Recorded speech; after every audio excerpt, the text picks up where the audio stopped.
दोस्तों, इस ड्रामे की कहानी अब बहुत ज्यादा इमोशनल होती जा रही है क्योंकि मिनाल के वापिस ओसामा के घर आने से समीर पूरी तरह बेचैन हो चुका है। एपिसोड में आप लोग देखेंगे कि जैसे ही समीर को यह पता चलता है कि मिनाल वापस अपने ससुराल लौट आई है, उसका चेहरा ही उतर जाता है। अब वो हर किसी से यही पूछता फिर रहा है कि आखिर ओसामा मिनाल को वापस कैसे मना कर लाया। दोस्तों, साफ नजर आ रहा है कि समीर आज भी मिनाल को भूल नहीं पाया। हालांकि पहले वही मिनाल की जिंदगी से खेल रहा था, लेकिन अब जब मिनाल सच में उससे दूर हो चुकी है तो उसे उसकी अहमियत समझ आने लगी है। दूसरी तरफ समीर की मां भी ये मौका हाथ से जाने नहीं देना चाहती। वो समीर से कहती है कि अब जब मिनाल वापस आ चुकी है तो क्यों ना उसके घर जाकर उसके भाई की ताजियत की जाए। बस फिर क्या था, समीर तो जैसे इसी मौके का इंतजार कर रहा था।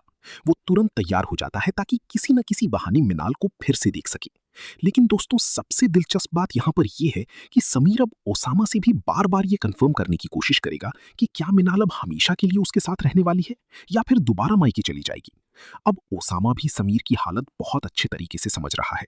उसे साफ महसूस हो रहा है कि समीर के दिल में अभी भी मिनाल के लिए फीलिंग्स मौजूद हैं और शायद यही वजह है कि वो हर बात में इतनी दिलचस्पी ले रहा है। लेकिन इस बार फर्क सिर्फ इतना है कि अब मिनाल पहले वाली लड़की नहीं रही। अब उसे ये एहसास हो चुका है कि ओसामा कितना सच्चा और शरीफ इंसान है। उसने हर मुश्किल वक्त में उसका साथ दिया और कभी भी लालच या मतलब नहीं दिखाया। मुझे तो ऐसा लग रहा है कि आने वाले एपिसोड्स में समीर की जलन और ज्यादा बढ़ने वाली है, क्योंकि जितना ज्यादा वो मिनाल और ओसामा को करीब देखेगा, उतना ही उसे अपनी गलतियों का एहसास होगा। दूसरी तरफ ओसामा भी अब मिनाल को खोना नहीं चाहता। शायद पहली बार उसे एहसास हुआ है कि मिनाल उसकी जिंदगी में कितनी अहम हो चुकी है। अब देखने वाली बात यह होगी कि क्या समीर दोबारा मिनाल की जिंदगी में आने की कोशिश करेगा।